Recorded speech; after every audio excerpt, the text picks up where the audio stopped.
So here's a straightforward question. What color are the strawberries in this photograph? They're red, right? Wrong. Those strawberries are gray. If you don't believe me, we looked for one of the reddest looking patches on this image, cut it out. Now, what color is that? It's gray, right? But when you put it back on the image, it's red again.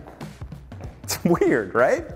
This illusion was created by a Japanese researcher named Akiyoshi Kitaoka, and it hinges on something called color constancy. It's an incredible visual phenomenon by which the color of an object appears to stay more or less the same, regardless of the lighting conditions under which you see it, or the lighting conditions under which your brain thinks you're seeing it. To explain how color constancy works, we're going to be looking at a whole bunch of visual illusions that mess with the way you perceive color. Illusions like this one.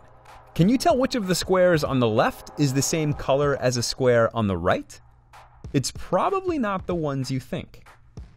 To help us out, we called up David Eagleman. He's a neuroscientist at Stanford and an expert in visual illusions. You might remember him from our previous episode. That looks so cool! We invited him to Wired's offices in San Francisco to spend the day running some experiments. What is color constancy? The brain wants to see an object as a particular color all the time, irrespective of what the lighting condition is. Light has a lot to do with how you perceive color, in large part because light itself can be color. Tungsten light, named for the filament inside of incandescent bulbs, is orange, and the color of daylight can vary dramatically, from bluish-white at midday to vibrant reds and yellows and oranges at sunset. So for example, we were just outside and I was holding a white coffee cup and it looks white to you. And now inside with totally different lighting conditions, it still looks white to you.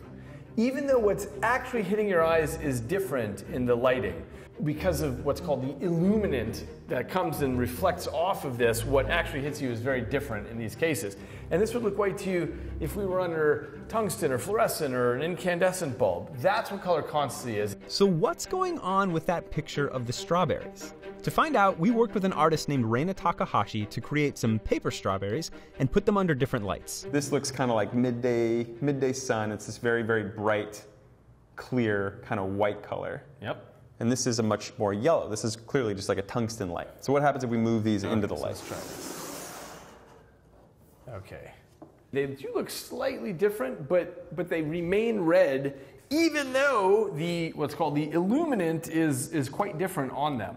Now there's something interesting going on here. You can rationally recognize that these objects are different colors, but your brain still classifies both groupings of strawberries as red. Which brings us back to Kitaoka's photo. You might have noticed it has a kind of blue-green overlay to it. And researchers think that your visual system perceives that overlay as the color of the light that's hitting the strawberries. And it corrects for that light by subtracting it from the actual physical gray color of the pixels in the image. And this causes you to perceive the berries as red. So check this out. We have some filters here that, like the overlay on the strawberry photo, is blue-green, which is opposite red on the color spectrum. And that means that if you use these filters to cover up our camera lens, it actually blocks red light. So if we now point our camera at these red objects, the pixels on your computer screen are technically gray, but to you, these objects probably still look red. That's what color constancy is the brain always trying to say, what is that object actually in the world? So with that said, you might think that the reason these strawberries look red to you is because you know strawberries are supposed to be red. And while researchers think that might be part of why this illusion is so compelling, it's not the whole story. And here's how we know that.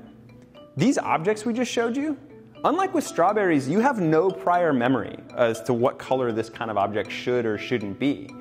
And yet, when we filter our lens to block the red light, they still look red to you. Which, when you think about it, is a pretty amazing feature of human vision and the brain. Except there are also illusions that can leverage that very feature against you.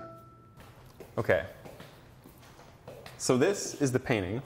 It's by an artist named James Gurney. You've seen this? Yeah, not that painting, but this sort of illusion. Okay, yeah. so you're familiar with the conceit. My guess is that even though it looks like this is under green light and that's under red light, that the physical paint in one of these squares is the same, and yet they look totally different under these two conditions. Right, exactly. And it's interesting you say light, because that's the condition we're just coming from, identical object under slightly different light. And that is, by appearances, what looks like it's going on here. You've got an identical cube under what looks like a kind of greenish light and under a kind of reddish light. But in fact, it's actually entirely different colors of paint. But to the brain, maybe it doesn't matter? It doesn't matter, because it's just what hits your retina. And usually what hits your retina, your brain tries to figure out what is the illuminant that's hitting that and reflecting, but it doesn't matter. You can just cheat it, so at the end it's all coming off and hitting your retina this way. Right. To help us illustrate what's going on here, we wanted to bring the painting into the real world and make it human-sized. So our team built this giant version out of paper. Okay, so we've done our best to reproduce Gurney's painting in the real world. How's that, Juno? Good? Instead of using paint, what we've used is construction paper. And interestingly, one of the pieces of construction paper there is exactly the same color as one of the pieces here. Okay, and so when I look at this from where I'm standing, this upper right cube looks the same color as that upper right cube. And this lower right cube looks the same color as that lower right cube. But that's not the match. Yeah, so the matching squares are actually this one on the lower right. And this one on the top here.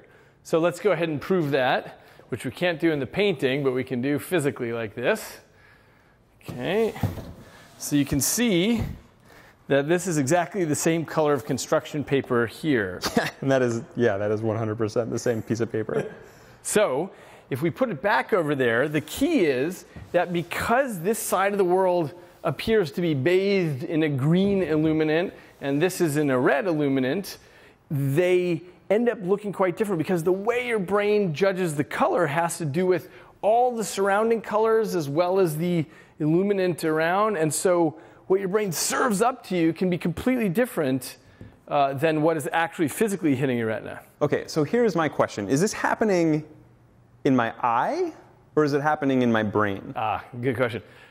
That has been debated in the literature since the beginning of these sorts of illusions, and the answer is it's both. There's lots of stuff happening at the level of the eye, all the way back to your brain making what are called unconscious inferences about the world. In other words, it's guesses about the world based on its prior assumptions. And so there's things happening at all these different levels. Your brain takes into account the context all around and then serves up some story about what it thinks the color is based on what is most useful. Right, because if your brain was a complete literalist, it would have no problem telling that that square and that square are the exact same color. Yeah, that's right. Okay, so for me, this raises the inevitable question that every college student has, postulated in their dorm room, which is like, how do I know that the color I see is the same color you see? Right. Actually, you can't know that. We don't know that. Your mother taught you to call this green, and my mother taught me to call this green, so we can transact and negotiate in the outside world, and I can say, pass the green thing, and you can do it. But our internal experience, we don't know if it's the same thing on the inside or not. And in fact, one of the things that's been surfacing lately on the internet a lot are illusions where we can actually demonstrate that people are having slightly different perceptions of what's going on. Like the dress. Like the dress. You remember the dress, right? Of course you remember the dress. Everybody remembers the dress, the viral internet sensation that divided the internet back in 2015. Some people saw it as blue and black, other people saw it as white and gold. Still drives people up the wall. So which camp is right? Well, the short answer is neither. The actual pixels in the image are blue and brown. But the full answer is a bit more complicated. Scientists still aren't sure why two people can see the dress so differently, but a popular hypothesis is that the colors you see depend on how your brain interprets the light hitting the dress. If your brain thinks the light falling on the dress is blue, it subtracts that color from the pixels in the image, and you're more likely to see gold and white. Conversely, if your brain thinks the light falling on the dress is more yellow in hue, it subtracts yellow from the pixels, and you're more likely to see blue and black. In other words, the colors you see depend on whether you attribute the blue in the image to the dress or the light falling on it.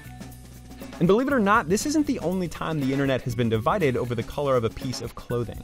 A couple of years after the dress, this photo of a shoe went viral for the same reason. Some people see it as gray and teal, while others see it as pink and white. Okay, so then I feel like the really big question then is, do you think it would be possible for us to physically reproduce one of those ambiguous illusions?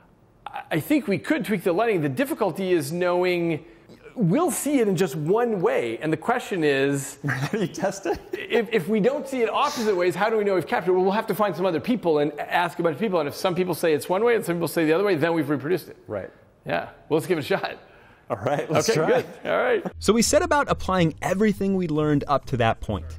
We knew that our brains would try to correct for the color of light hitting the shoes, and we also hypothesized that the more ambiguous that lighting was, the more ambiguous the color of the shoe would ultimately be. We tried using gels and different kinds of lights, and we tried mixing up what was in the background of the image, all to make it harder for our brains to determine what color light was falling on the shoe. But we couldn't quite get the colors right straight out of the camera. So Juno took our picture into Photoshop to shift the hues around, and it worked. At least it did for us. So to see if lots of other people would see it differently, we asked folks around the office. Yeah, gray and teal. It's pink and white, obviously. Gray and teal. Definitely. It's pink and white. It's pink and white. Those are gray and seafoam green. Pink and white. I think it's gray and teal. No. Yeah. Remember we called this an ambiguous illusion? Well, that's partly because different people see it differently, but it's also in part because for some people, it switches back and forth. Wait, can I actually? Yeah. Well, now it looks kind of pink and white. Hold on. You're this looking like- away. Say again what True Tone, we turned True Tone off. Okay, so now it looks pink and white to me. I see pink. So the color changed in the last 15 seconds? In a sense, Trey, it did. If you don't believe us, we've posted some links in the show notes below that might help you see the other colors. The fact is, there is a lot we don't understand about color, which might seem strange because color is such a fundamental part of our lives, but it wasn't just the internet that flipped out over the dress and the shoe. It was scientists, too.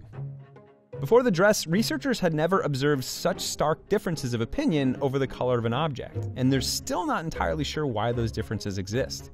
Everybody's brain is a little bit different, so if you come to the table with different expectations about what you're seeing, you'll see it differently. One of the theories about the dress is that how you see it might have to do with whether you're an early riser or a night owl. The idea is that people who stay up late are more likely to perceive the dress as blue because they spend more time seeing things in artificial yellow light, whereas early risers are more likely to perceive the dress as white and gold because they spend more time observing objects under natural bluish light. Color adds this layer of information to your perception of the world, allowing you to distinguish between objects and react quickly in a variety of situations.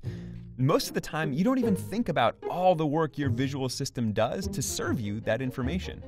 But every once in a while, an illusion like the dress or the shoes or Kiraoka strawberries comes along to remind you of all the things your brain takes care of under the hood.